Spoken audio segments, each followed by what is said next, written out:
having you not address what I've said to you. I mean, I'm trying. Okay, let's just go step by step. So humans have value. It's wrong to stab them in the throat. You follow me on step one, right there, right? Yes. Okay. I'm not trying to be condescending at all. I just want to walk through it step by step. And then step two, if you say there is no trait true of animals that if true of humans would cause them to lose value, you could switch every trait true of the human to match the animal. That would render the human identical to the animal while retaining value. Do you follow me on that? Well, again, I take it that you think there is a distinction between human beings and other animals, right? Jack, I'm just not hearing you answer what I said to you. Yeah, well... So do you follow what I just said to you? Yeah, but I don't see the relevance of it. Wait, so I'm going to ask you to repeat it back to me. You're saying that human beings would be... human beings are identical to other... or are different from other animals in virtue of some trait, right? No, I'll be very specific. So we started with humans have value. You follow me on that. Now, the second component is if there is no trait, there is nothing true of animals that if true of humans would cause them to lose value. That means you can switch every single thing that's true of the human to match the animal while retaining value. But that's assuming that value is given in terms of some trait, right?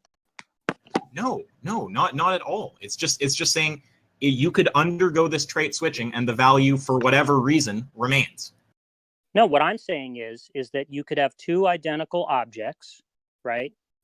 That is to say they share the same physical traits, right? But one has value and one doesn't. No, okay, wait. There's the mistake right there. Because when you say two identical physical objects, the statement two identical objects is actually it's a what's the word? It's an oxymoron. It's not a comprehensible thing. When you go to physical objects and you're just picturing one ball and another ball, that's not a stage where you can reach contradiction. When I'm talking about traits, I'm talking about absolutely anything that can be predicated of that being. If you equalize all the traits, you are literally talking about the same thing. You're talking about equalizing its location, the molecules that compose it, every single thing down to A equals A. Yeah, but not the value properties, right? But if you're saying that the value property is the trait, then you're naming a trait and you're rejecting P2. Yeah, but that's the point. That's the idea, but behind particularism. Okay, but wait, I want to make sorry, I just want to it's not useful to talk about particularism without actually just getting the argument clearly on the table and understood, right? So I just want to make sure we're following each other here. So if someone says that humans have value and they say there's no trait, what happens from there is you can say, okay, well, if there's no trait, you can switch all of the traits, but the human retains value. If you can switch all of the traits while the human retains value, then you're saying animals have value because the human is reducible to an animal while retaining value. To then say that animals are valueless produces logical contradiction. So the thing you can't be saying is that humans have value, there's no trait, and I assign differential moral status. That's where you enter contradictory territory. If you're going to say there is a trait and the trait is just my subjective assignment of moral value, that can be a consistent position. That just has some weird outcomes. Well, I'm just saying that two things can be identical in terms of anything other than their value properties, right? But yet have different value properties, right? Yep, and it's not if you're saying that the trait is just the value I assign to them, your position isn't contradictory. It's just saying that you're rejecting the second premise by naming the trait my subjective assignment of value. Yeah, but that's the particularist view. Okay, so just to be clear, that's not actually picking a logical problem. This is what Avi's trying to get at. That's not actually picking a logical problem with the structure of name the trait. I wasn't saying there was a logical problem with the structure. Oh, right? okay. No, fair enough. What you're from the outset that the argument could be formally valid. And right? what I said from the outset is I'm just going to go in here, interject into your conversation with Avi, just so we can tell precisely where the disagreement is. So the disagreement is not on the validity of the argument. The disagreement is on the fact that you would reject the second premise, and you would reject it by saying, I name the trait my subjective assignment of moral value. You could put it that way. Okay, I'll pass it back to Avi. And obviously, I mean, if I continue, just the path that I would go down is just check for consistency. If you subjectively say it's fine to murder 1 million people, is it fine? And then you'd have to go one way or the other on that. Yep, but their consistency isn't required on particularism. No, there's problems to not being consistent, but if you can name the trait, then your position at least can theoretically be consistent if it doesn't have some other problem with it. But I'm hogging now, so I'll pass it back to Avi. Yeah, well, I'm not following why what would somebody would have to be consistent about, right, if one were a particularist, since there isn't actually a principle being appealed to. What would make them inconsistent? I didn't say that they would be inconsistent. If you're rejecting the second premise, usually you have a position that is consistent. What becomes inconsistent, like Jack, you would agree that even as a particularist, if you make the statement, X does and doesn't have value, all else held constant, you're contradicting yourself, correct? Well, again, you're not making that statement. I understand that, but even as a particularist, if you make that statement, X does and doesn't have value, all else held constant, that's still a contradiction. Logic still exists for particularists. Well, it depends on how we cash out that utterance, right? We can understand it to mean that there are considerations in favor of it and considerations against it. No. Jack, the considerations, when I say all else held constant, we are holding those constant. Whatever considerations apply equally to both. Well, I mean, a relativist could say that something. Jack, sorry, I got to push you on this because you already conceded to this earlier, and it's not even a point against your position. I'm just trying to spell out the problem. You're asking, well, where's the contradiction? I'm not necessarily saying that you have a contradiction because you appear to be naming a trait. The contradiction arises if you actually can't name the trait, and the contradiction exists even on particularism. If a particularist, I mean, lots of us are particularists about aesthetics, right? About what our taste preference is, for example. It would still be a logical contradiction for me to say, my favorite taste is and isn't green apple flavor, all else held constant. That's just saying something and its negation. Yeah, I would agree with that. Yes. Okay. So now what I'm saying is if instead of naming the trait, my subjective assignment of moral value, you actually said there is no trait, the objects are reducible to one another with differential moral status, you're not naming the moral status as the trait, that's where you enter contradiction territory. Now, you have not gone there, but when we're talking about inconsistency, that's where we'd be going, and that would apply equally to someone who's a particularist. I see. Okay, and now I'll pass it to Avi. I just didn't want to go misunderstood there. Yeah, I mean, that's basically what I would hash out. So you've named the trait, right? Your trait is your particular. That is the trait. And so the argument wouldn't be invalid. You would say it's not sound because you've rejected P2. That's right. And, yeah. So name the trait would be a valid argument. You'd say it's not sound because I have a particular, and in this context, my particular is, well, they're not. I don't value them, and I don't need to be consistent about my evaluation. It's just my particular. Yeah. So that's a consistent position, Jack. Yeah. Yeah. So what I'm saying is the name the trait argument is impotent against a position like that, right? Well, in what sense are you saying it's impotent? If you're saying the only way it can be potent is to demonstrate logical consistency, then yeah, it's impotent, but that's not what the argument is meant to do. The argument is meant to sort views into two variants. Well, the argument is meant to... What I meant by saying it was impotent was that if somebody were not a vegan on that basis, it wouldn't be an argument that could establish that they ought to be a vegan. Oh, for them, no, yeah. No, people can have, yeah. I mean, it's not just particularists that can take that position, too. A non-vegan can have a consistent position that the morally right thing to do, in principle, is to just kill all animals. Yeah. And that would be an impotent argument. If you're measuring the potency of an argument by the ability to convert that person, then yeah, it would be an impotent argument. They can have a consistent position against that, consistent principle position against that, and there's nothing inconsistent about it. The only thing we can say is that that's kind of a crazy position, and that we can't have a basis for that. I don't know what you mean by crazy there. It just means like we disagree with it. It's like it's not. I'm not saying that there's some founding justification or basis for disagreeing with it. It's just for example, when we look at someone who goes around saying my position is to murder a bunch of humans, that's his let's say that he had that position. Now let's say he's airtight and consistent about that. What can we say about a position like that? Not much. We can't say it's logically. We can't say anything on the grounds of logic. We can't say it's logically inconsistent. All we can say is to ourselves, we think that's crazy.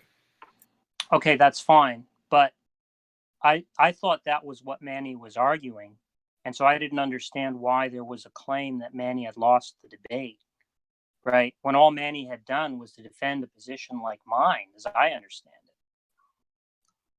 Yeah, well, the only thing that can be done is to just show that, well, listen, you have a consistent position, but most people, it seems like most people, if we're gonna have a debate, like a public debate, most people would see where your position lies and say that's crazy. And the thing about moral particularism is just in the absence of any principles, basically it's just your particular. So if your particular is to slaughter a bunch of humans, that's your particular. But that I'm not seeing how that's addressing what I was saying, right? When I was listening to the debate, right, people were coming in and saying Manny had lost the debate, right? And I took it that they meant that Manny had somehow contradicted himself, right? I see. No. There's a big problem right there. When we say someone has lost the debate in here, we don't strictly mean that they've contradicted themselves. So, Jack, there's tons, I'm sure you'd acknowledge this, tons of moral positions that are totally consistent, and by the general moral standards that most people hold, having concerns for rights and well-being and stuff like this, those positions would be insane. So, like, Hannibal Lecter has a consistent position, but that would be something that most people would reject as an insane position. So in the context of a moral discussion, the win condition isn't just a proof of contradiction. By that logic, Hannibal Lecter wins moral debates. I think what most people would accept as a win condition is if the other guy gets reduced to saying something like, I don't have a problem with a Holocaust, or a Holocaust is fine if I like it. If they get into any territory like that, I think it's pretty safe to say that they've lost the debate. So that's what we're talking about. We're not always talking about inconsistency. Losing a moral debate doesn't always come down to being inconsistent. So it's some kind of appeal to popularity? Is that the idea? Nope. No one's saying that something is true by virtue of the fact that most people believe it. So no. I thought you were saying it was true that he lost the debate. It's true with respect to any kind of standard that cares about basic human rights, yeah. Right, that's an appeal to popularity, right? No, that's just an appeal to anyone who holds the standard of basic human rights. It would still be true even if that was a minority. Well, I don't think he said he didn't believe in basic human rights, right? Well, the statement he ended up making was that the Holocaust doesn't have a negative moral status in his subjective view, which is not even a view that you hold. I mean, you've just said in your subjective view, you actually hold the position that stabbing someone in the throat is wrong. I'm sure I can infer from there that you also, in your subjective view, would say that the Holocaust is wrong. Yeah, but if I said the Holocaust was right, and there was nothing inconsistent about that, right? What you're saying is that I would lose the debate for saying that merely because most people disagree with it, right? Yeah, you with respect to anyone who holds any kind of axiom along the lines of like maximizing well-being or basic human rights, you would lose the debate by getting reduced to that. Yeah. Well, I don't know what you mean by maximizing well-being. Well, we don't need to autistically nitpick. I'm saying anyone who holds any moral position that where their base axiom is just not going to allow for a Holocaust, if you get reduced to saying something like the Holocaust is good, with respect to anyone who holds those positions, which is the majority of society, you've lost the debate. It's not making a logical claim that you've actually contradicted yourself. A lot of people contradict themselves in here, but yeah, that's not what we're always saying. But what I was contesting was that you said it was not an appeal to popularity. Yeah, because no one's saying that the truth of something comes down to how many people believe it. We're saying you've lost the debate with respect to anyone who holds a system that values those rights. Yeah, but when I said it was an appeal to popularity, I didn't mean to say that the claim was that you had made that you had taken a position, right, which people agree. Jack, would I still make the same claim if one person held that position? I don't know. I would. It's not an appeal to popularity. I'm not saying anything is true or moral by virtue of how many people believe it. That's just not what I'm saying. And if anyone's recording, you can quote me. I've never said Wait, but I'm still not understanding what you're saying, right? So if the majority of people... Jack, right, here, let me explain it. If someone's unmoving base fundamental axiom doesn't allow for X, and your system justifies X, that can be shown, then with respect to their system, you have lost the debate. Right, so that's an appeal to popularity, right? No, Jack, where in there have I said that the truth or morality of something hinges on how many people believe it? I don't think you're understanding what I mean, right? So what I'm saying is, if it were, well, let me ask you to maybe explain. So if it were the case that the majority of people, right, agreed with the person in the debate, right, who you're saying lost the debate, right, would they still have lost? I'm actually so astounded that you're asking me that. They would have lost with respect to the moral system of anyone who has a base axiom that does not allow for a Holocaust. When you say you lost the debate, you mean with respect to me, right? I mean with respect to anyone who holds, not just me, with respect to anyone who holds an axiom that's fundamentally not going to allow for a Holocaust. No, I'm not following that, right? Okay, why is that? What is it that makes that the criterion for winning rather than losing the debate? I don't get it. The criterion for winning is going to depend on the individual person. Not everyone's going to perceive the same thing as a win or a loss. Right. Even, so then, Jack, even in a logical debate, the same thing is happening. Okay, when you show that someone has contradicted themselves, they haven't lost the debate in the mind of someone who doesn't care about logic. Okay, they've lost the debate with respect to anyone who cares about logic, with respect to anyone who bootstraps logic as an axiom. It's the same thing here. They've lost the debate with respect to anyone who bootstraps the wrongness of the Holocaust as an axiom, or bootstraps an axiom that logically concludes there. I'm not really following that language there, but let me just clarify. So if I say Manny has won the debate, right, because by my lights, right, he had the better position, does that mean am I mistaken about that? With respect to a given system, that may be true. With respect to another system, it may not. It depends on the system. Okay, so then by lost the debate, you just meant people who who actually think that not condemning the Holocaust in some specific way, right? They're just going to reject his conclusion. Yes. Okay. But for other people who don't have a problem with his conclusion, he won the debate, right? That doesn't necessarily follow, but it may be that he lost, one came out in the middle. It may be that he just has another status with respect to winning to people who don't share that same view on the Holocaust. Okay, well, I think I understand what you were saying.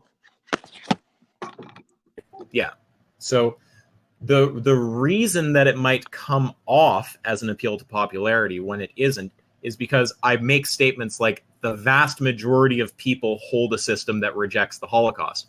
The reason we're concerned with things like that is because fundamentally, if we can reduce all carnists to one of the following two things, either inconsistency, which in principle would justify all actions, or an absurd position that justifies something like the Holocaust, which cuts against the moral views of the majority of the population. As long as we can keep doing that, we will gradually push people towards veganism. And then when there's enough of us, we can just legislate against the rest. So the goal in a moral debate fundamentally is to persuade the majority of people listening. If you reduce the other guy to a statement like, oh, you know, the Holocaust, yeah, meh. They have lost the debate in the eyes of anyone who holds a moral system that values basic human rights, which happens to be most people, which means that we've achieved our purpose as vegans in a debate. Yeah, but it would have been a simple matter for Manny to sidestep that, right, if he had taken my approach. Well, you probably know how to think a bit better than him. Your approach still leads to Crazyland. If your particular is that you want to rape a child, then that's fine by your system. Most people will reject your system right there. If I show that that's your position in a debate, you lost in the eyes of most people. Yeah, well, I think that you have a sort of a different aim than I have, right? What is your aim?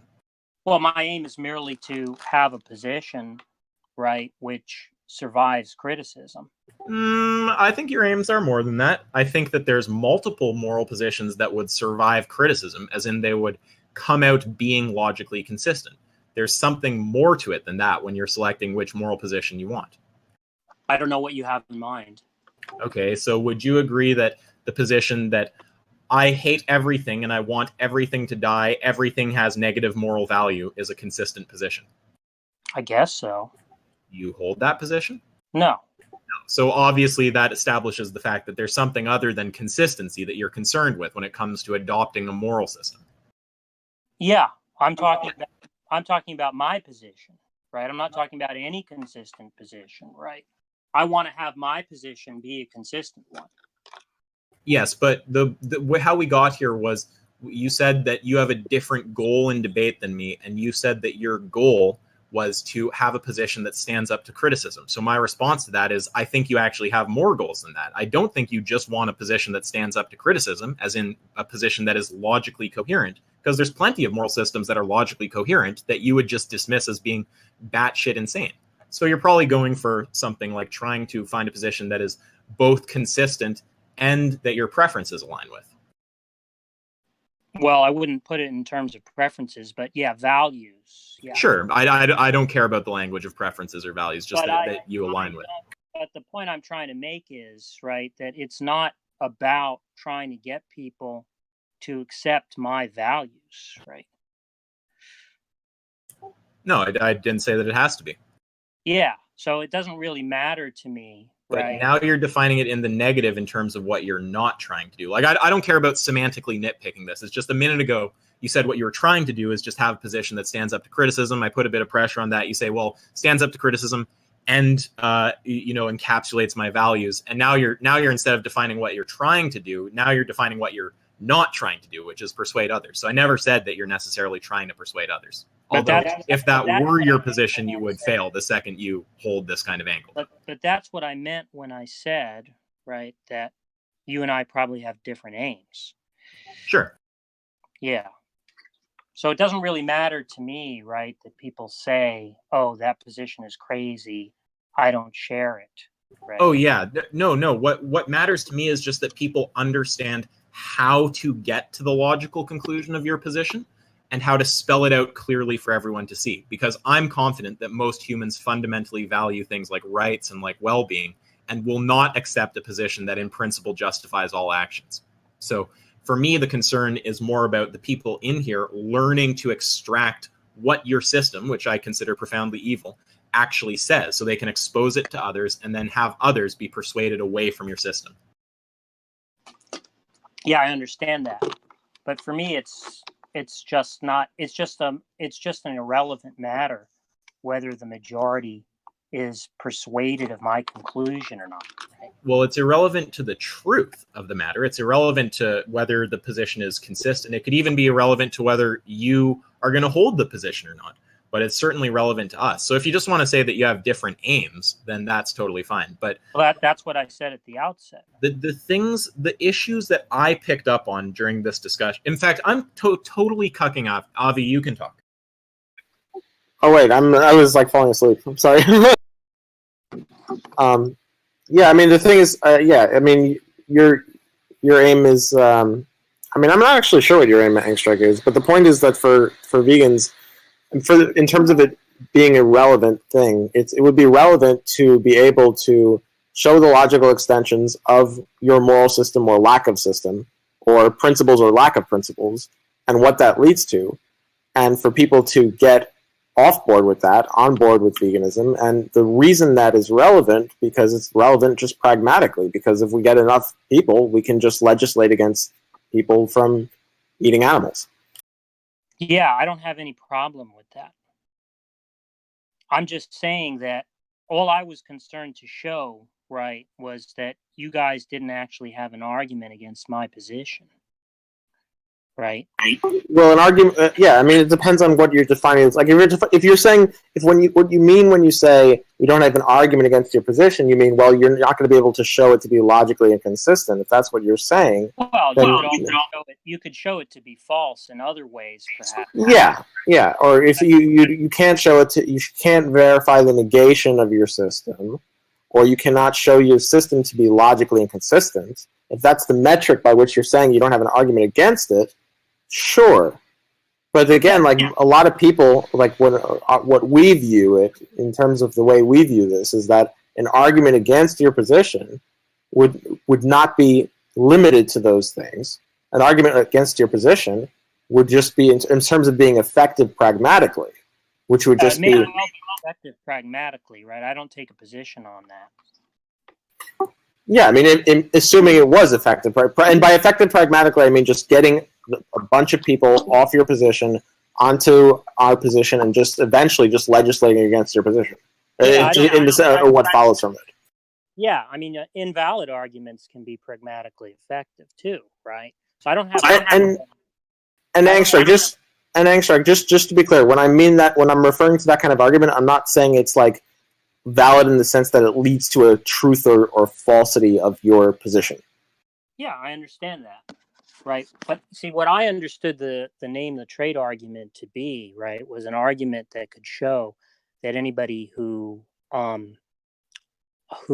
eats meat, right, is somehow mired in some kind of moral contradiction, right? And that's all. No.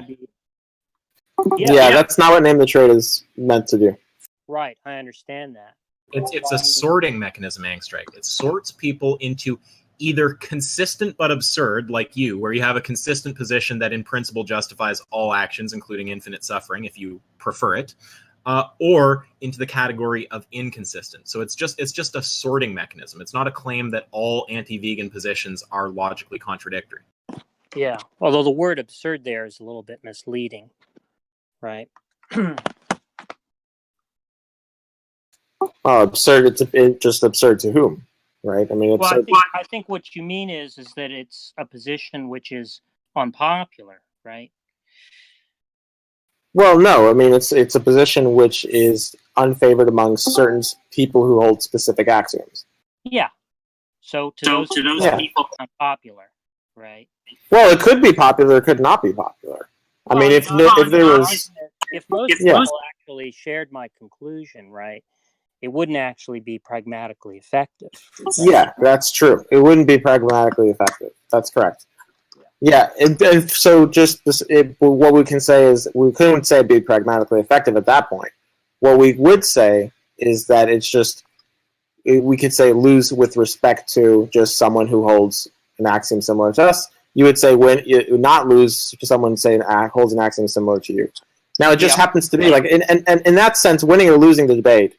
In that sense, when we're talking about pragmatics again, winning or losing the debate, it's not about showing your position was false. It's not about showing your position is inconsistent. It's not about verifying the negation of your position. It can be, though, if your position is actually false or inconsistent. Yeah, I understand. Yeah, so that's just the goal. That's the goal of name the trade. It doesn't have to always end up showing the position is false or inconsistent. Yeah, and so with respect to the two topics that I've heard come up here, which are the validity of name the trait, and then the whether what's his name lost the debate, I think we're in agreement that the argument is perfectly valid. You're just rejecting one of the premises. So I think we're on the same page there. Yeah. And wait, just let me finish. And then with respect to the guy losing the debate, you understand that what we're saying is basically twofold, that he has lost with respect to anyone who holds an axiom that fundamentally doesn't allow for the Holocaust. And then the second fold is just that is most of the population. Presumably, yeah. Okay, so we don't actually have any disagreement there. We disagree on your moral system, but In terms of the validity of name the trait and what we mean when we say someone is losing the debate or has lost the debate, I think we have clarity at this point. Yeah, I guess I think the question that I would have is sort of what it is that you think it, to your mind, justifies rejection of particularism.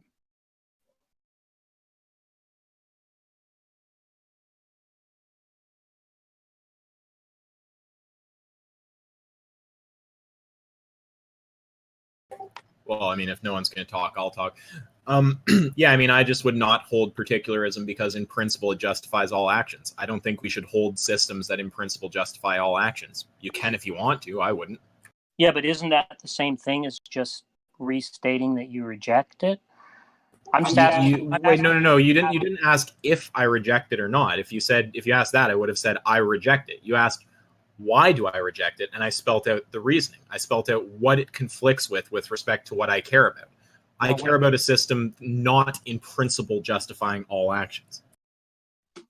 Well, it doesn't actually justify all actions, right?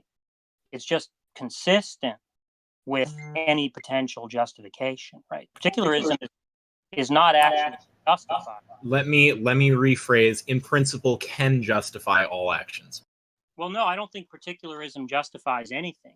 Well, let's be clear. When you say you're a particularist, you are subjectively assigning moral status to actions, right? Like we established before, you subjectively assign the status wrong to the Holocaust.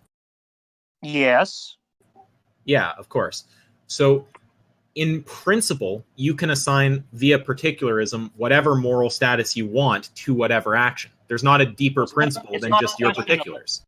It's not a question of assigning moral value to what you want, right? The idea is that you perceive moral values, right? And what you take to be the right or the wrong action, right, is not going to be explained by a principle, right? Yeah, so is there any action that you, in principle, keyword being principle, would be able to say is always wrong, even in a particularist framework? I mean, people can differ on that.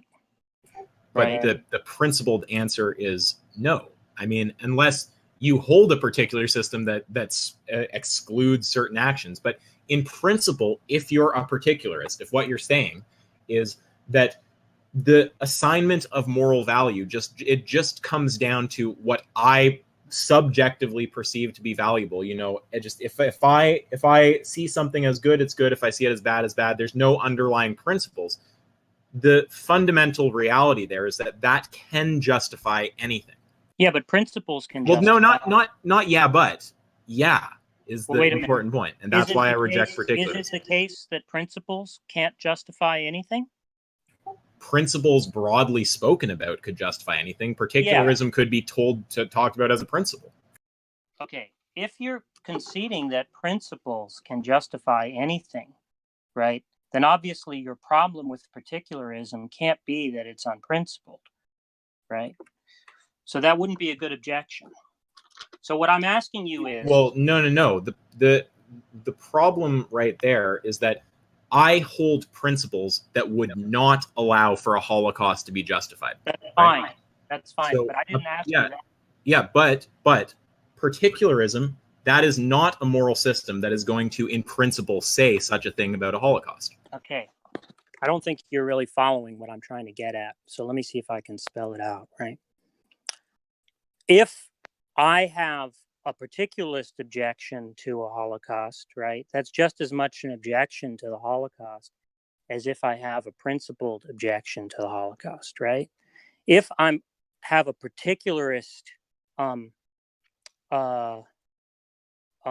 judgment in favor of a Holocaust, right, that's just as much a consideration in favor of a Holocaust for that individual as it would be for somebody who has some kind of principle in favor of Holocausts, right? So if you're trying to actually talk about a specific content that you object to, right? It's not actually the case that particularism, or what I'll call universalism, the contrary thesis, it's not actually the case that particularism or universalism, right, entail any content, right? So it wouldn't be a legitimate objection to say that the reason why I object to particularism is because particularism could be used to justify things that I judge to be evil. Because somebody who has a principled view, a universalist view, could have principles that justify those same evils. Right? Yeah, but I think the problem what you're doing there is you're just contrasting particularism to just this broad, vague, general category of principled positions. You could have whatever fucking principled position you want. And I would say that some principled positions are wrong with respect to my principled position, just like I would say that particularism is wrong with respect to my principled position. That's fine, right? What I was asking for was whether you thought there was a justification for rejecting particularism, right? Because if somebody had particular judgments, right, that aligned with all your principled judgments, right, but they didn't appeal to a principle to justify or explain them, right, you couldn't say, oh, that person has judgments which legitimize things that I oppose, right? Because they wouldn't in that case. Right? No, but their system in principle would justify any of those things if they just particularly want to do those things. I don't think you're following what I'm saying. Oh, I'm following what you're saying. I think that you are not following what I'm saying. So, Jack, I'll put it to you nice and clearly, okay? My system does not allow for a Holocaust. Is that clearly understood? All right. Particularism doesn't fundamentally oppose a Holocaust. And falsely contrasting particularism with principled views, instead of contrasting particularism with my specific principled view, is basically just a red herring. Okay, well, let me try to pose the objection in a way that'll make it clear, I think, right? Sure. Do you think that universalism is consistent, can be consistent with Holocausts? Sure, obviously. Right. And you also think that particularism can be consistent with opposing Holocausts, right? Well, it depends what you mean. In principle, particularism doesn't actually take any stance on a Holocaust. That's the problem with it. Yeah, in principle, does universalism take a stance on the Holocaust? Nope. And I'm going to ask you if you notice the red herring that you're dropping right now. I don't think it's a red herring. It is a red herring. You're targeting universalism broadly, which is not what I'm defending. I'm defending a specific system. What I asked you, right, was if you thought there was a consideration, right, that could justify universalism over particularism. Again, my dog in the fight is not defending universalism broadly, because there's universalist positions that are profoundly evil. As I've explained countless times in my videos and in this Discord, there's tons of consistent, principled positions that are just dark.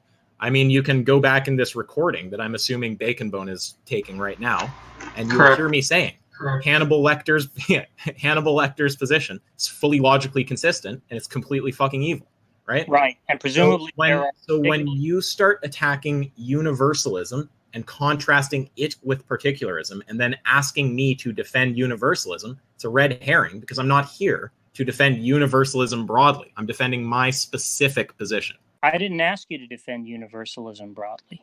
I think particularism broadly fails because in principle it doesn't justify it. Just any action could be justified. Universalism, there are specific universal systems that I don't think fail by my standards, and then there are universal systems that I'll reject. So that would be the issue.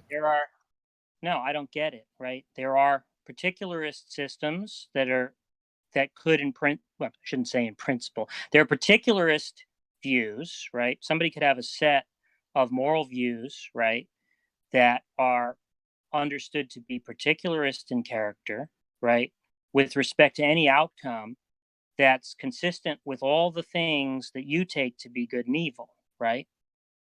So presumably you wouldn't actually have an objection to that view, right? I've spelt out my objection repeatedly. I don't get it. The objection is that in principle, it justifies all actions. Jack, if tomorrow you wake up and you prefer to rape a child, is that ethical by your system? Please don't pussyfoot. Please don't pussyfoot. Clear answer. It is. Yeah. Yes. But in principle, and Jack, that is my problem with your system right there. Yeah, but I don't get it, right? You can wake up the next day and have different principles, right? Or No. That is a wrong move, because my current principles absolutely do not justify that. In principle, right now, my system does not justify that. In principle, your system right now is ambiguous towards that. It just has a practical opposition because of your preferences or your values. I'm not seeing what difference that makes. It's a massive difference. In principle, your system doesn't make a statement about a Holocaust. In principle, my system does make a statement about a Holocaust. Yeah, but if that's not a clear moral issue to you, I don't know what would be. Well, I'm trying to understand, right? If you think there are considerations that justify being a universalist over being a particularist. No, there are certain particularist positions that I would rather someone be a Jack Angstreich variety particularist than a Hannibal Lecter variety universalist. Yeah, but see, the question that I'm concerned with, right, is not actually the specific content, right? I'm concerned with the meta-ethical issue, right? The meta-ethical issue is there an argument that can be given, right, to favor universalism over particularism? Right? All right, so I've spelled out my issue with what you're doing there, I think about 3 times, maybe 4, so I'm going to just call that a red herring at this point. Well, maybe there's somebody else here who understands my objection. I understand your objection perfectly well. I think that the thing you're not tracking is that you keep going to this red herring, which is trying to have me defend universalism broadly versus particularism broadly. Well, I don't defend universalism broadly. I defend a specific ethical system, and I would defend that against just some broad, vague, universal position, just as I would against particularism. Yeah, but if I say to you what justifies your specific moral system, right? Presumably it's nothing, right? Presumably it's just that is the system that you hold to be correct, right? Well, of course. Yeah, okay. So that's not the issue that I'm concerned with, right? The issue that I'm concerned with is whether you think, right, there's a way to justify universalism over particularism. Okay, and have you heard me make any statement about that at all? I just asked you the question. So, no, what I've been talking about consistently this entire time is my specific ethical system. I have a general issue with particularism because particularism does not take a principled stance against anything. It doesn't take a principled stance against a Holocaust. It doesn't take a principled stance against changing the well-being to suffering ratio in the universe to infinite suffering versus infinitesimal well-being. See, Please don't respond by saying a principled system can do the same thing. I'm tired of that red herring. Well, I don't understand why you think that's an answer to the question, right? If you what's the question? The question is, do you think there are considerations, right, that favor universalism over particularism? Right? Okay, so I don't know how I could be any more clear. I am Jack, do you think that I am defending just universalism per se? I have no idea. I simply asked, right, whether you thought that there were considerations that could favor universalism over particularism, right? And what I'm not understanding is why you would think it's an answer to the question to say that the reason why you reject particularism is because it doesn't uphold principles or some specific set of principles. There you go, some specific set of principles. Yeah, that's not an answer to the question, right? Well, that's just saying, right, that I'm a universalist and I'm this kind of universalist, and therefore I reject particularism. Well, no, where this started from was you asking about an objection to particularism, and I think that the record will actually show that. And I think that you then sort of shifted into this question of particularism versus universalism, trying to pigeonhole me into defending universalism. I don't see what difference it makes if the question was phrased, "Do you have an objection?" Oh, they're hugely different questions. Well, Saying, let me try to clarify. Wait, no. One second. That's a very important thing. Okay, asking, "Do I have a problem with particularism?" is a different question than saying, "Do you favor universalism over particularism?" Just both simpliciter, both per se.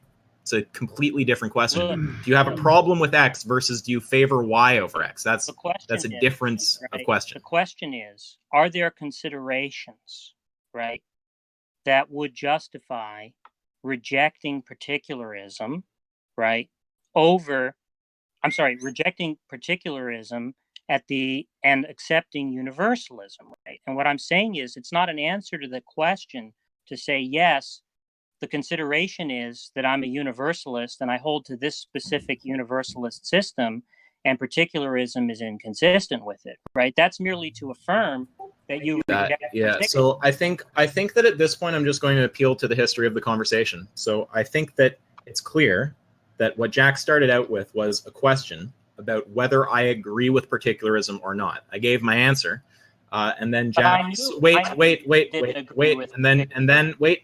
and then Jack gradually moved the conversation into defending universalism over particularism, which at no point have I said I just prefer universalism per se, or simpliciter, or however you want to put it, over particularism per se. That's not what I'm talking about.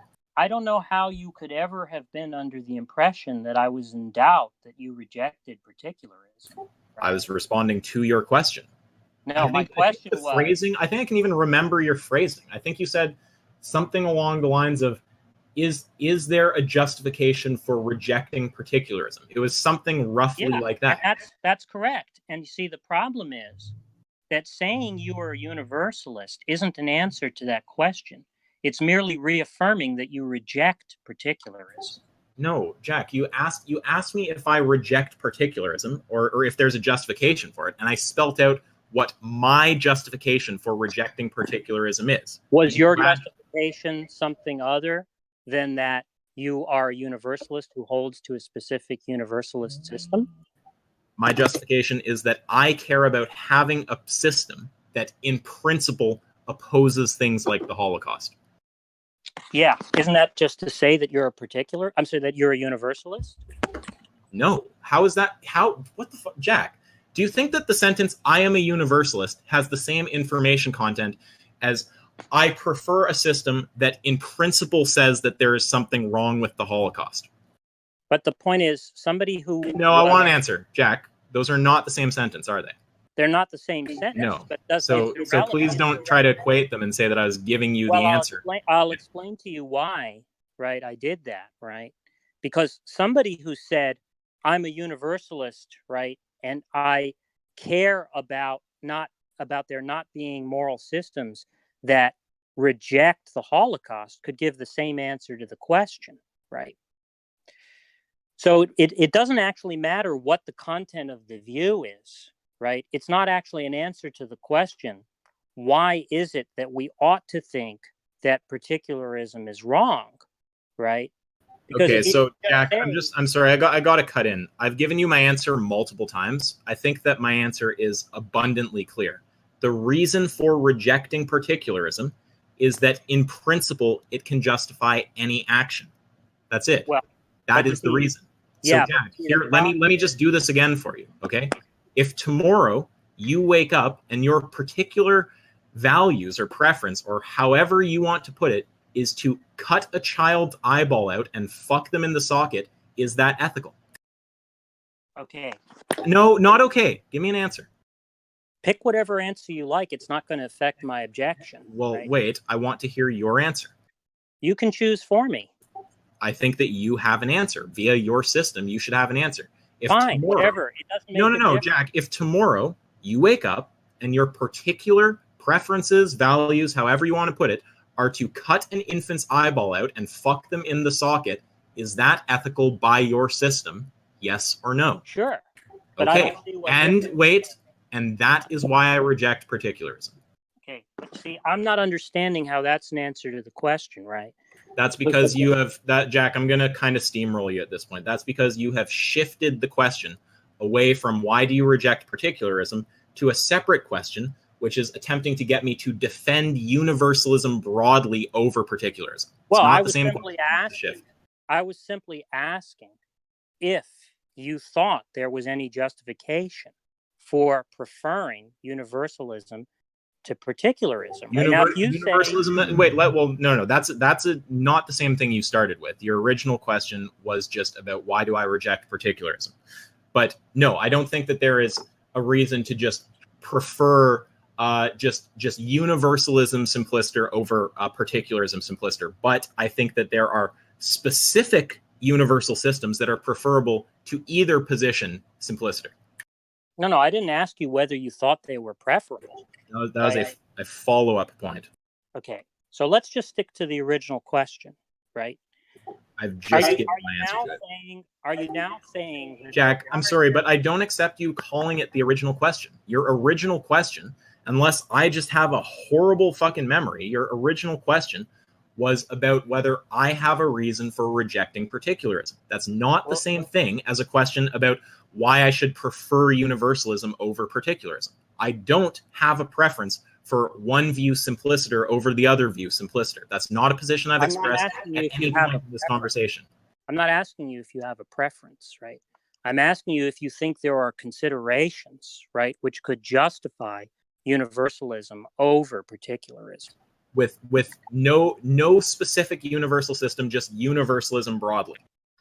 That's correct. Not any justifications that I would hold to. I'm sure you could generate something, but nothing that I'm aware of. Okay, well, that's all I was trying to find out.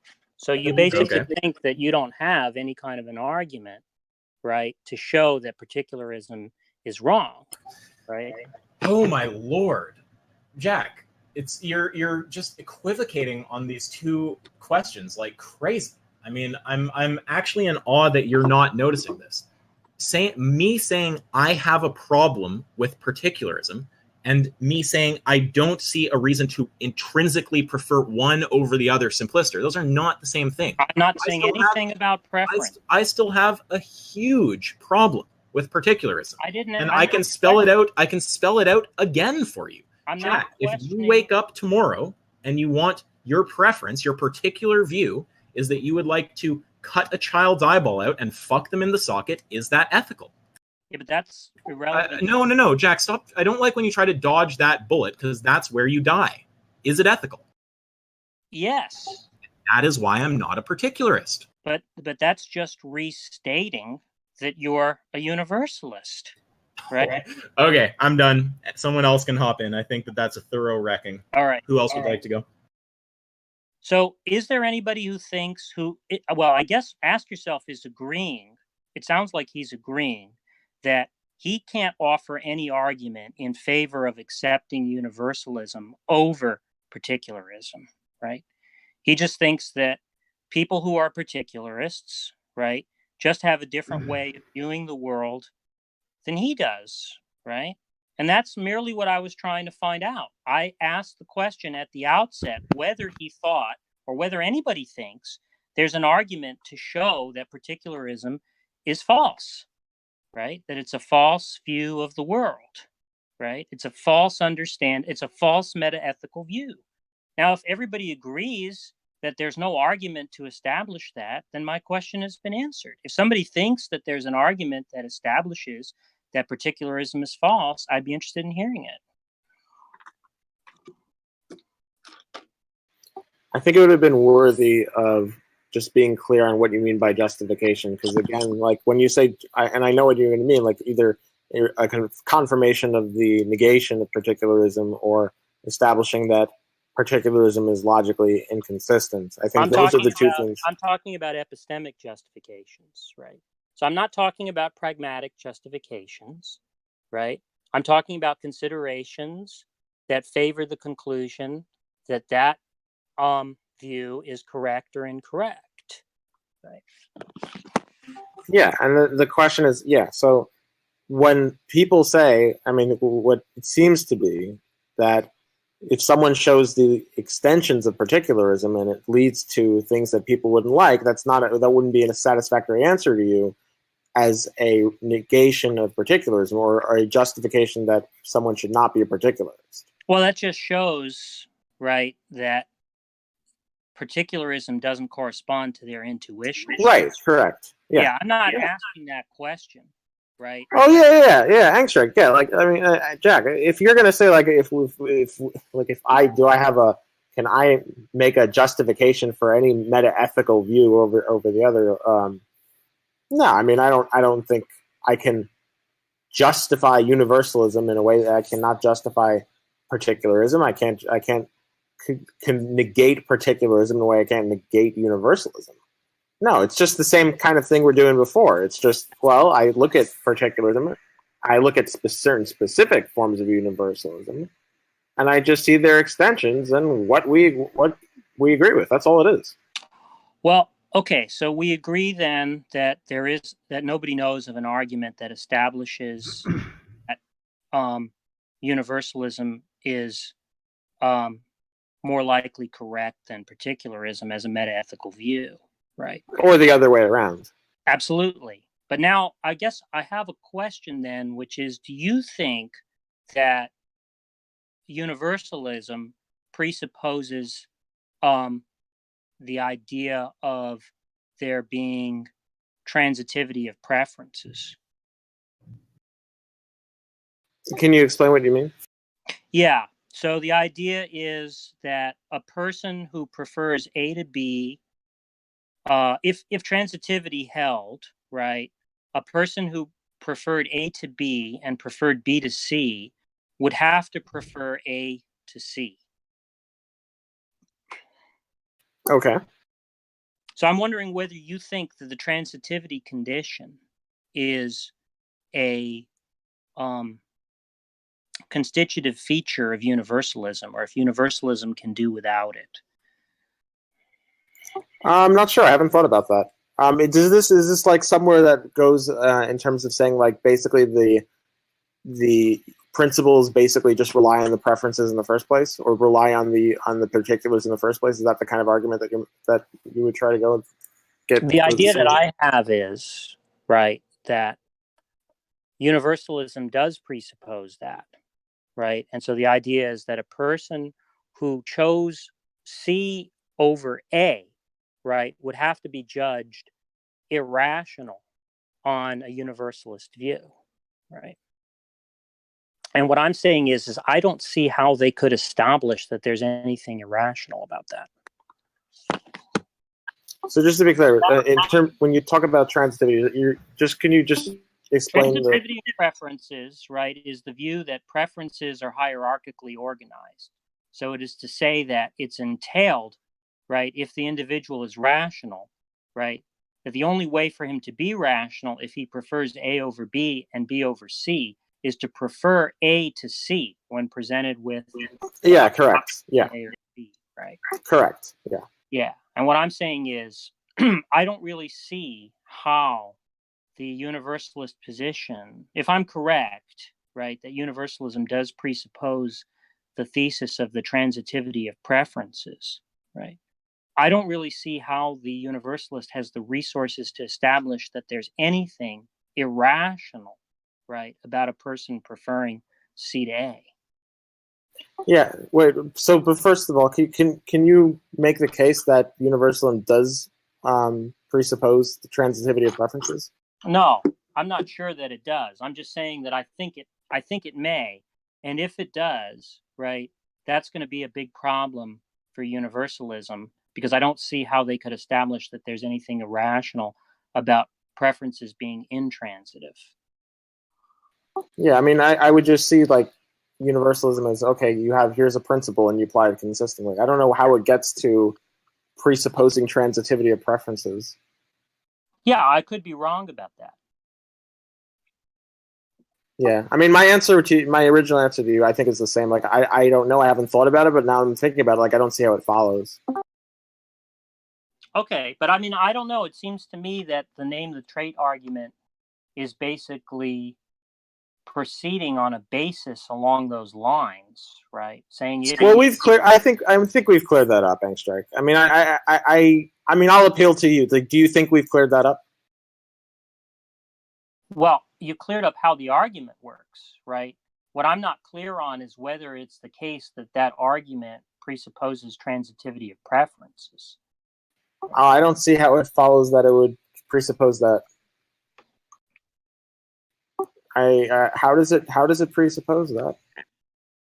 Well, it seems to me that you're basically saying, look, in this case, you prefer A to B, right? In this case, you prefer B to C.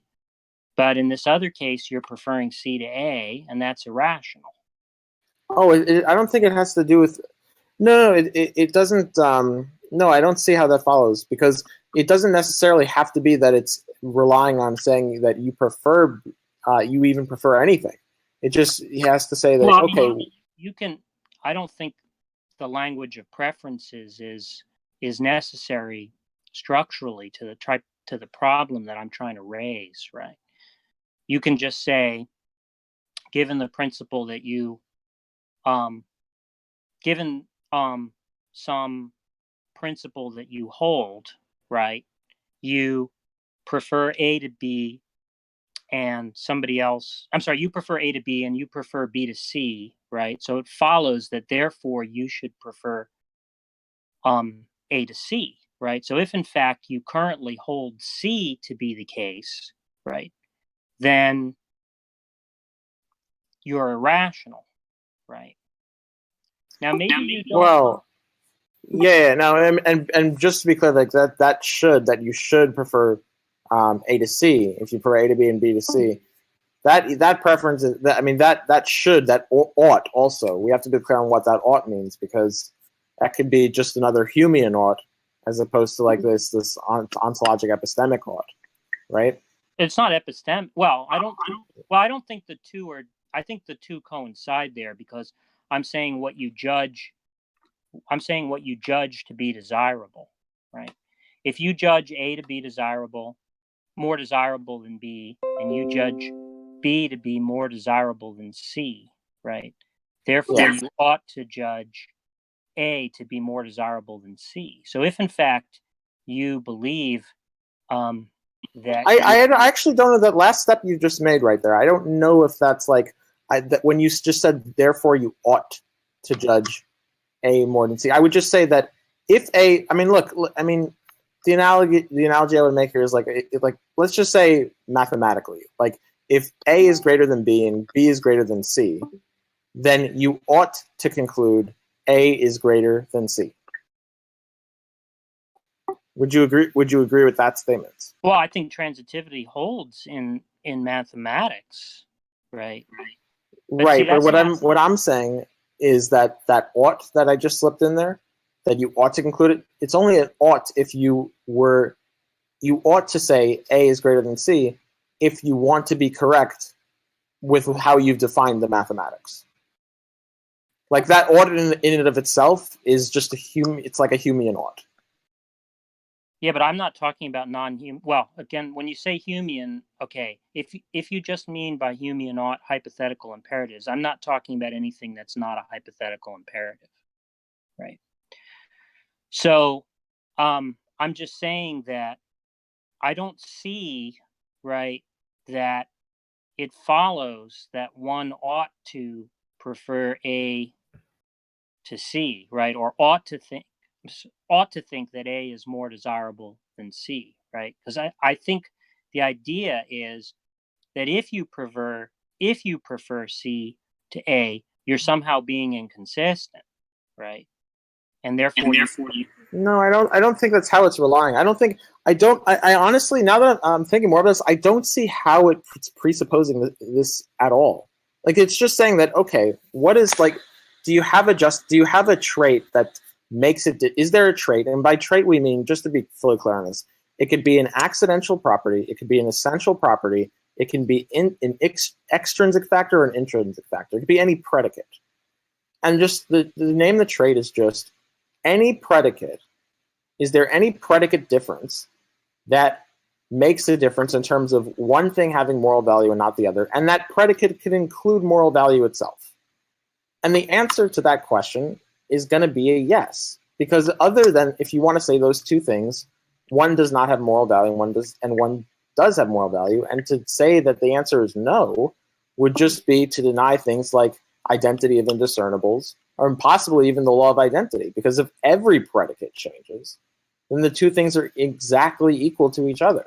It doesn't need to. I don't see how it's relying on if A is preferable to B and B is preferable to C, then you ought to conclude A is preferable to C. It's just a statement. The name of the trade is just a shifter of views based on the identity of indiscernibles. Well, are you familiar with Peter Singer's argument about the drowning child? I'm familiar with his argument about the drowning child. But before we get there, I just want to be clear that we're on the same page about this argument.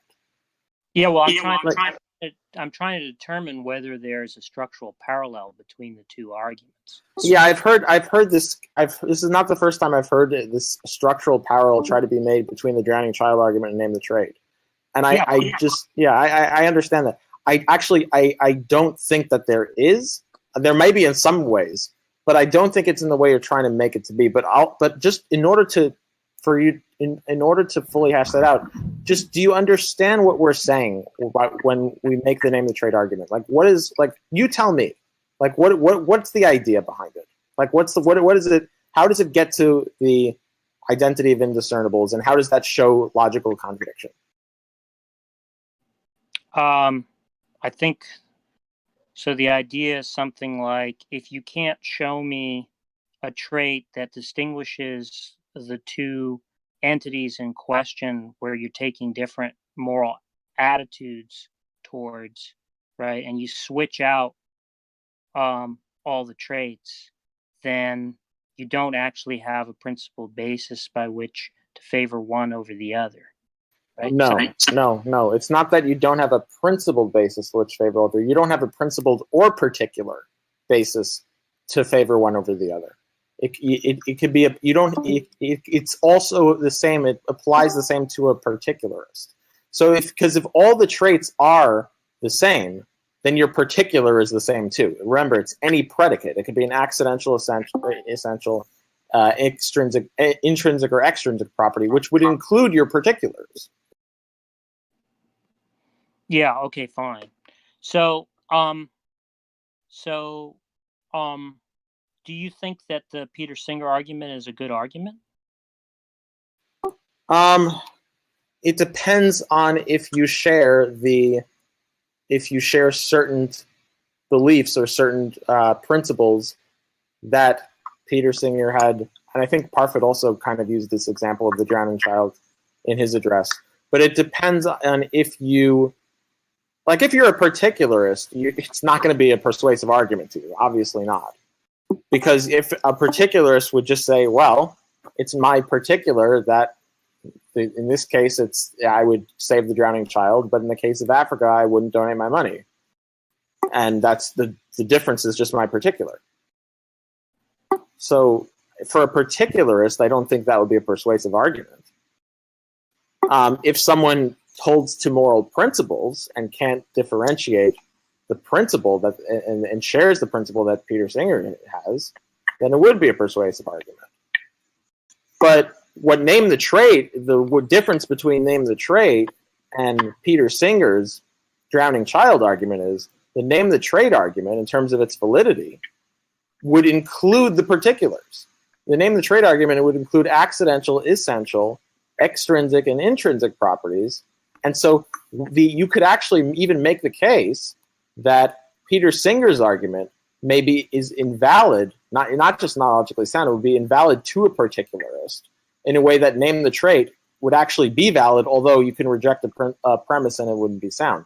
So I think there's a fundamental disanalogy there. Because name the trait would just say accidental, essential, extrinsic, and extrinsic properties all equalized. That would include a logical contradiction for a particularist, because the particulars would be equalized in that case. I'll have to think about that. Yeah. Anyway, it sounds like what you need then, what you'd need to have a really knockdown argument would be to be able to show that particularism is false. No, I'm not. Well, yeah, if you want a knockdown argument for particularism is false, sure. I mean, I don't have a knockdown argument for particularism is false. I'm just trying. Right now, I'm just talking about name the trade and how it's not analogous to the drowning child. Because I've heard this case be made. I've heard the name the trade argument be drawn up as an analogy to the drowning child argument, whether it's Peter Singer arguing for it or it's Parfit like mentioning it in his address. And I think that's unfair. I think that a particularist. And the reason I think it's unfair is I think a particularist would say for the drowning child argument that the argument is just straight up not valid. However, properly understood, the name the trade argument, a particularist would actually have to say that it is valid. However, it's not sound because they reject a premise on the basis of their particular. That's the fundamental difference. Now, in terms of before we go on to particulars, like, do you understand what I'm saying there? Like, that's the fundamental difference. Like, one's just straight up not valid to a particularist. Yeah, I understand that. I'm just saying that it seems like I understand that you think that on rhetorical or pragmatic grounds, you're in a strong position because you think most people are going to reject Wait, before we go there, Jack, before we go there, I mean, I want to stick on one issue at a time. Uh-huh. Let's stick on the, before we move off the analogy, I want to just make sure, because this is an analogy I've heard made a lot, and that the implication is that name the trade is logically invalid for the same reason, to a particularist, for the same reason that Peter Singer's drowning child argument is logically invalid. Well, I'm not making it. Right. Okay, that's fine. It's just it's just my impression is that it sounds like if you didn't want to rest your laurels on pragmatic and rhetorical considerations, right? It sounds like what you really need is an argument against particularism.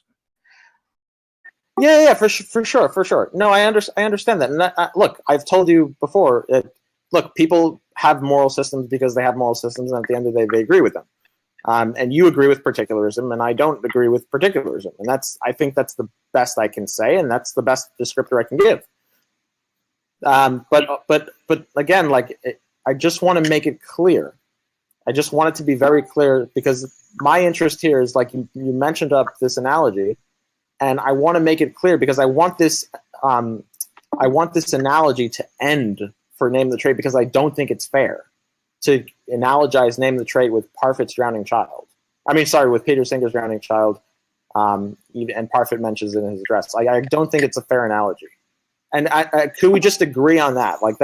There's a reason why that's not a fair analogy, even for a particularist. Well, I think that what you've said is very interesting, and I'm going to think it over.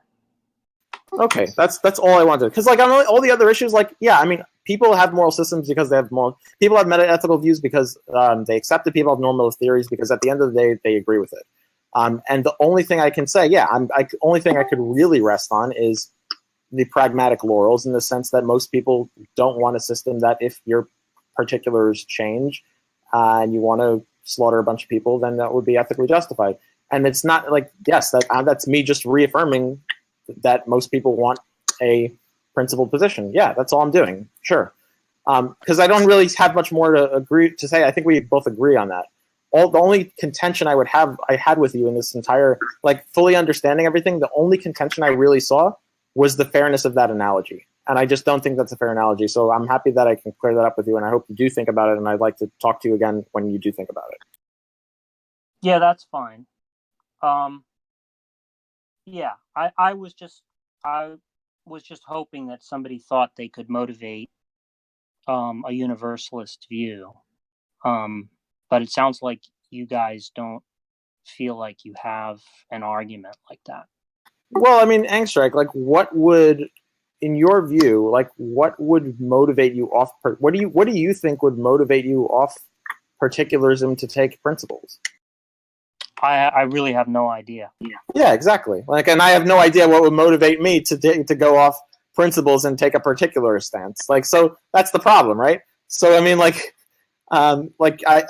I mean, even if you think, even just take a second and think about, like, hey, is there actually anything that would motivate me off this view? Like, can I actually think of anything that would motivate me off this view? And I don't think you can actually honestly name something that would motivate you off the view. And I don't think right now I can honestly name something that would motivate me to be a particularist, just on a philosophical basis. So to me, that's not the interesting question.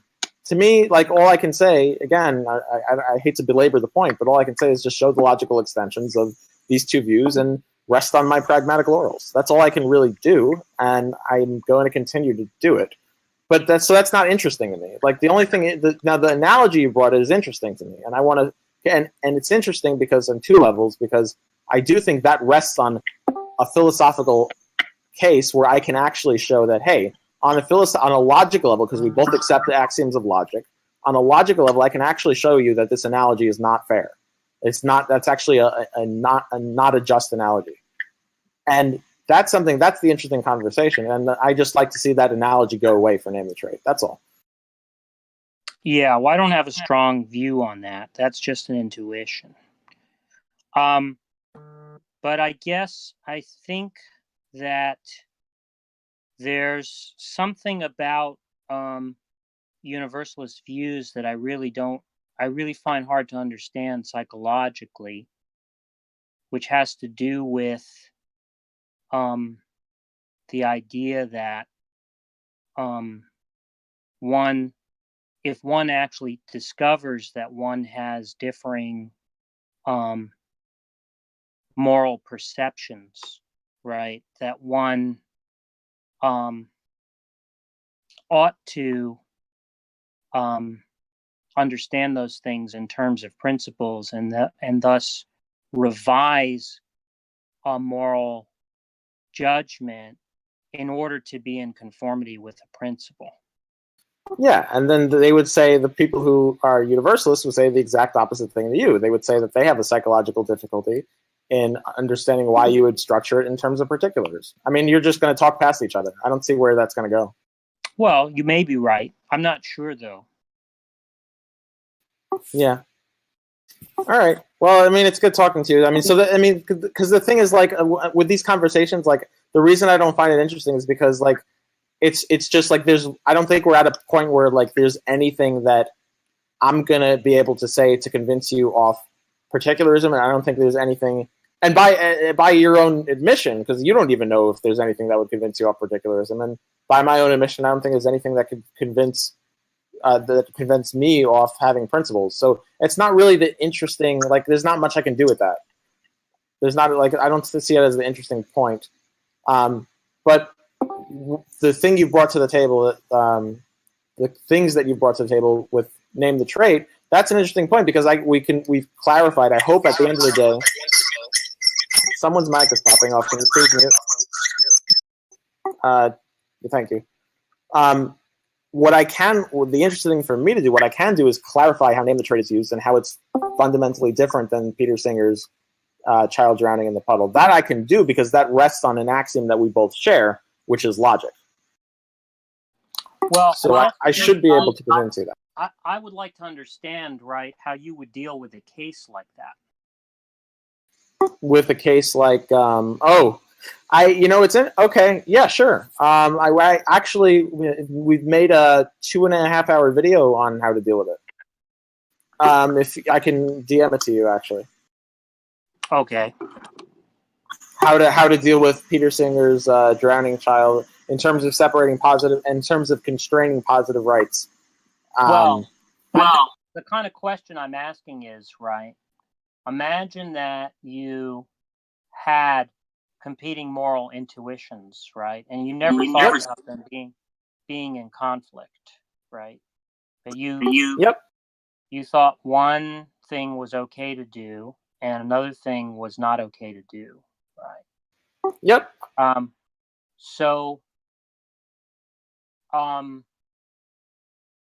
Is the idea then that there must be, so the idea is there must be something to make them in conformity with each other? Yeah, there are ways of setting up, like, there are ways of setting up different opposed normative axioms and structuring them in a consistent way such that you would employ one over the other in certain cases and not the others based on a certain principled metric.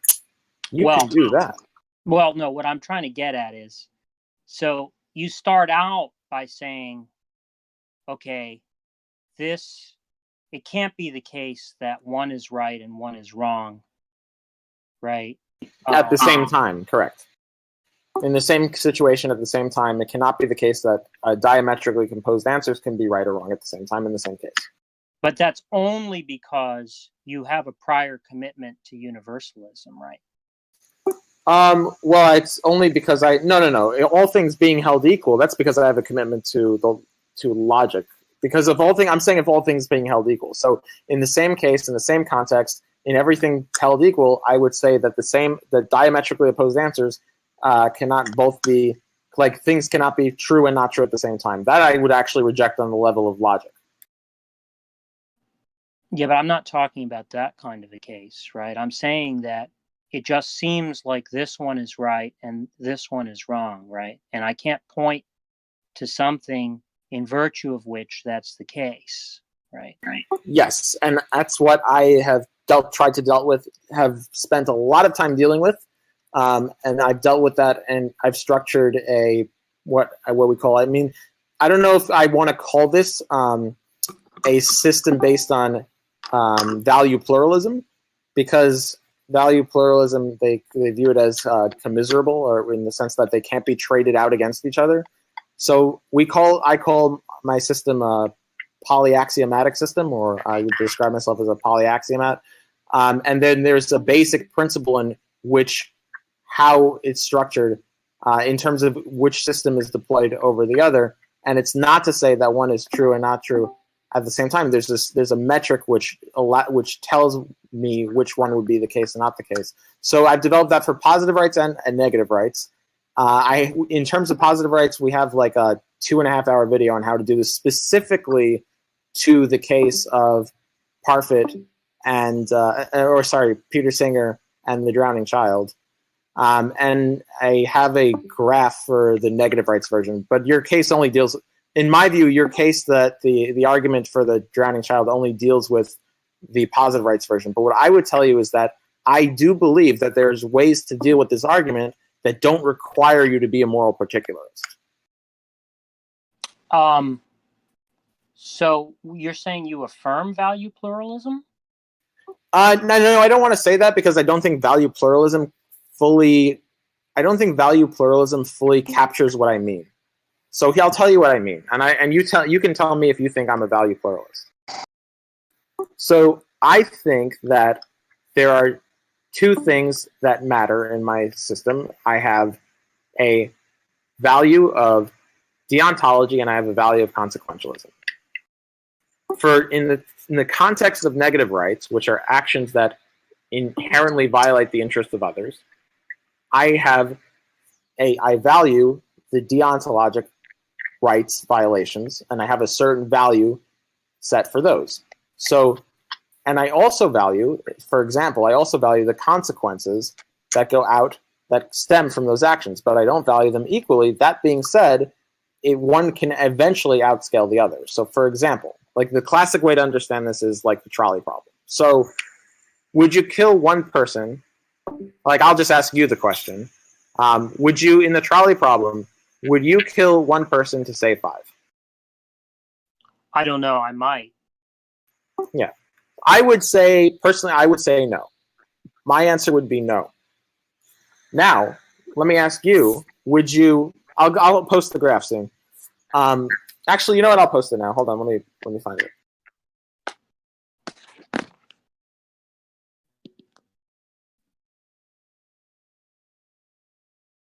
Okay, I'm posting in general chat.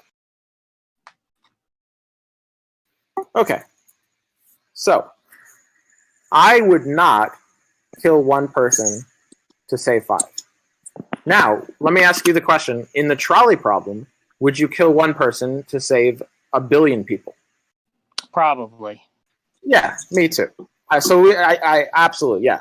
I would say yes. Would you kill, I mean, and you say probably. I mean, I'll push it further then. Would you kill one person to save a omniverse of people? Yeah, I mean, that's my guess as to what I would do. Right. I mean, the point is, as I go up, your confidence is in what you would do would be greater and greater. I'm assuming, right? I would imagine. Yeah. So the point being in this is that in terms of me, if I want to be a universalist, if I want to base my views on principles, and I want to give different answers, right? I need multiple axioms. I need more than one axiom in my ethical system, and I need not just in multiple axioms, and I just pick and choose whenever I want. I don't want to pick and choose the axioms like a particularist, right? Because you can have multiple axioms and you can choose your axioms the way a particularist would choose their axioms, or you can choose your axioms based on a principle. So in a polyaxiomatic system, you can actually have a polyaxiomat who's a particularist, and you can also have a polyaxiomat who's a universalist. So I take the polyaxiomat universalist view, and I say that in the context of actions that specifically violate negative rights, that specifically cause some amount of interest violations. So, for example, the classic example would be murder. What I would say is that murder would be wrong in virtue of deontology at the base level. At the base level of the well-being. So the graph would be Y would be moral value, positive would be good things, negative on the y-axis would be bad things, and the x-axis would be the well-being to suffering ratio produced by the action of murder. Now, at some point, so you can say killing one to save five, that has a positive well-being to suffering ratio, all things held equal. However, at that point, I would say I would prefer deontology to consequentialism. Now, as you go up and you eventually scale up the well-being to suffering ratio of the act of murder, eventually there will be a switch point. I will deploy consequentialism instead. Now, you'll notice the switch point is arbitrary. I don't have a justification for the switch point. However, in the sense of the word arbitrary being not logically justified, if I'm a subjectivist, I don't really think that any of these normative theories are justified. They're just things I agree with.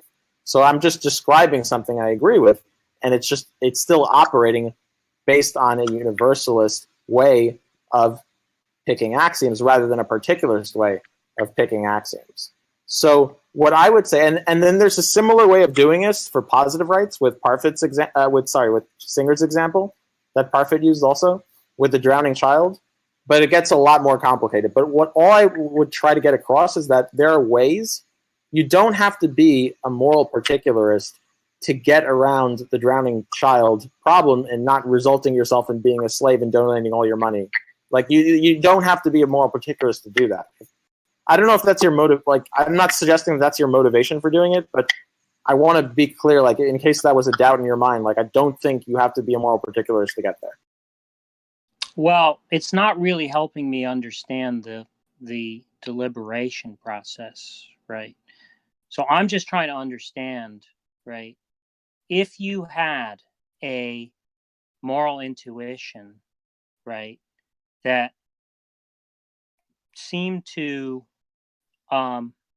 be in conflict with another moral intuition, right, and that was brought to your attention, right? So like in the drowning child case, right?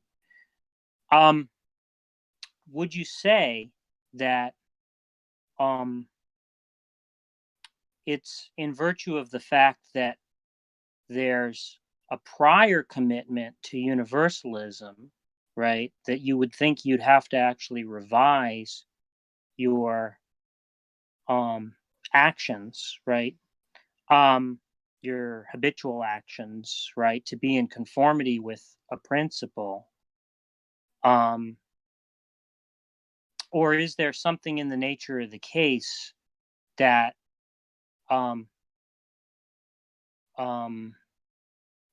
motivates universalism? I think this is just getting back. I feel like it's just getting back to what motivates universal. Like, to correct me if I'm wrong, but isn't this just getting back to what motivates universalism over particularism? Like, if you're a particularist, if you're a universalist and you're faced with this issue, and you have a commitment to universalism, you're going to have to deal. This is something you have to grapple with. If you're a particularist, I agree. This is probably going to be easy. Like, this is going to be very, very, I agree. It'll be easy for you. You're going to easily be able to say, well, I reject the drowning child example because I'm a particularist, and the difference is my particular. What I would say, though, is the fact that you have an easy answer to this case, I don't see that as a justification for particularism, because I don't see the ease of your deliberation being a justification for particularism. Not to say that you claimed it to be so, but I would just say that the reason I'm not finding it interesting is because nothing I'm going to say, nothing we're going to discuss here is going to make one view more founded than the other. I don't think so. Do you think one view will be more founded than the other? I don't know. Yeah.